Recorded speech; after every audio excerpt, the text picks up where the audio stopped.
piling mo ako'y mananahan, pagkat ikaw lamang aking kalakasan. Sa piling mo tagumpay ko'y naranasan.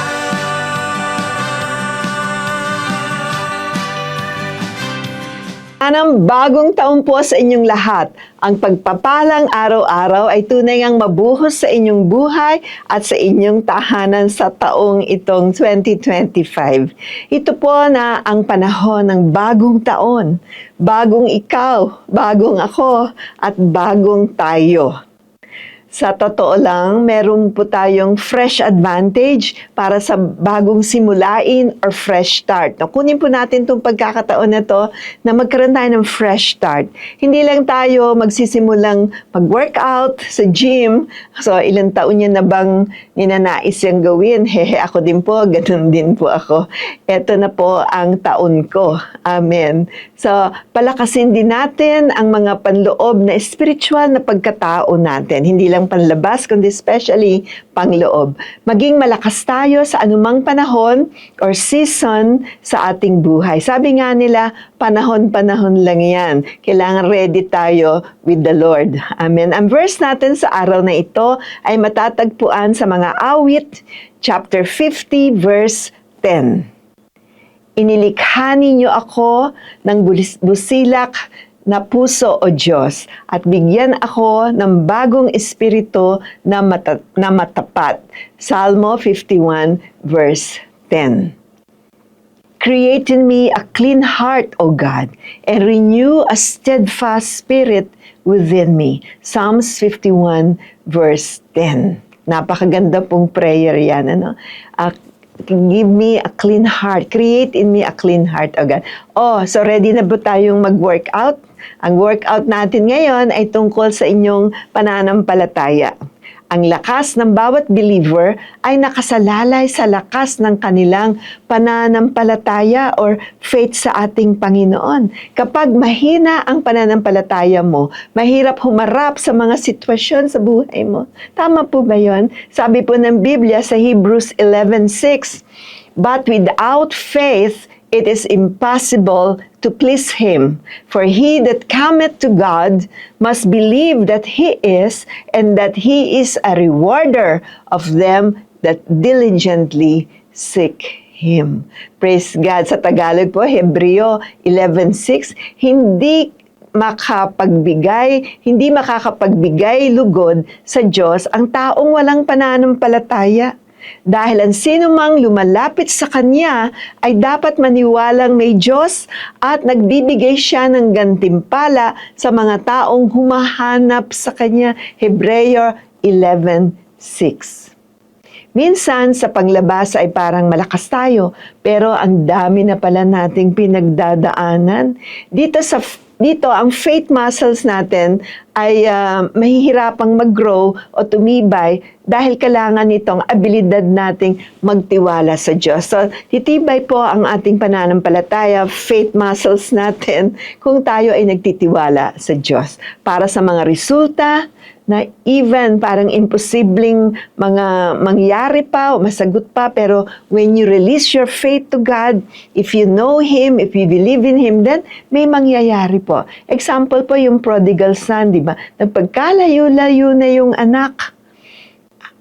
Kinuha na lahat yung mana niya, pero yung ama ay nanampalataya pa rin.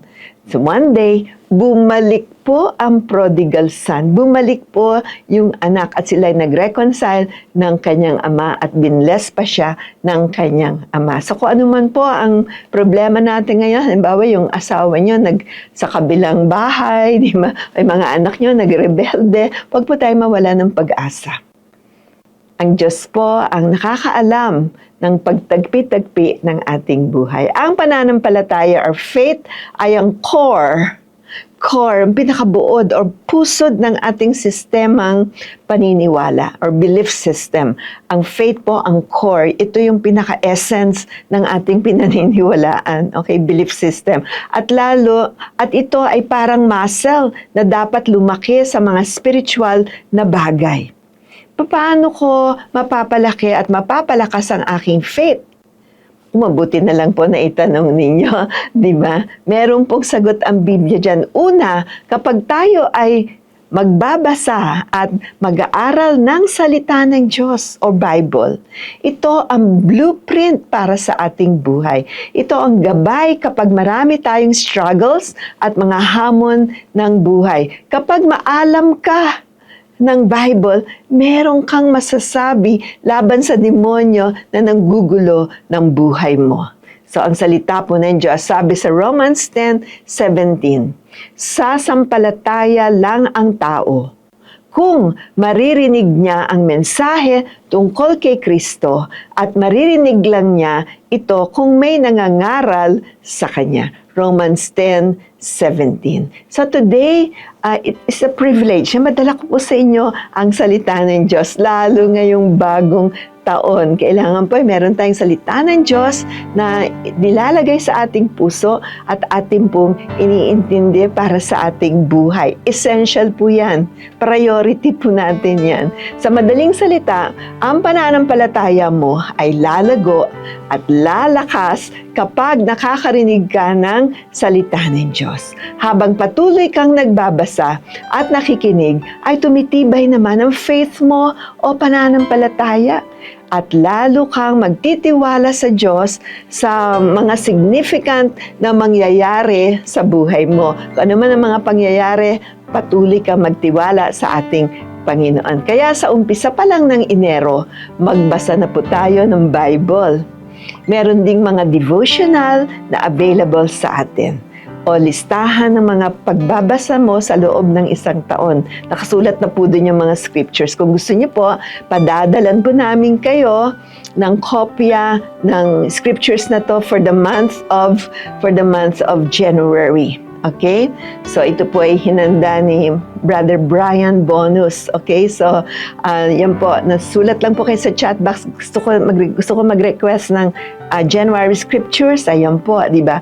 So, God bless po and happy reading and Happy New Year! God bless mo sa muli nating pagkikita. Bye!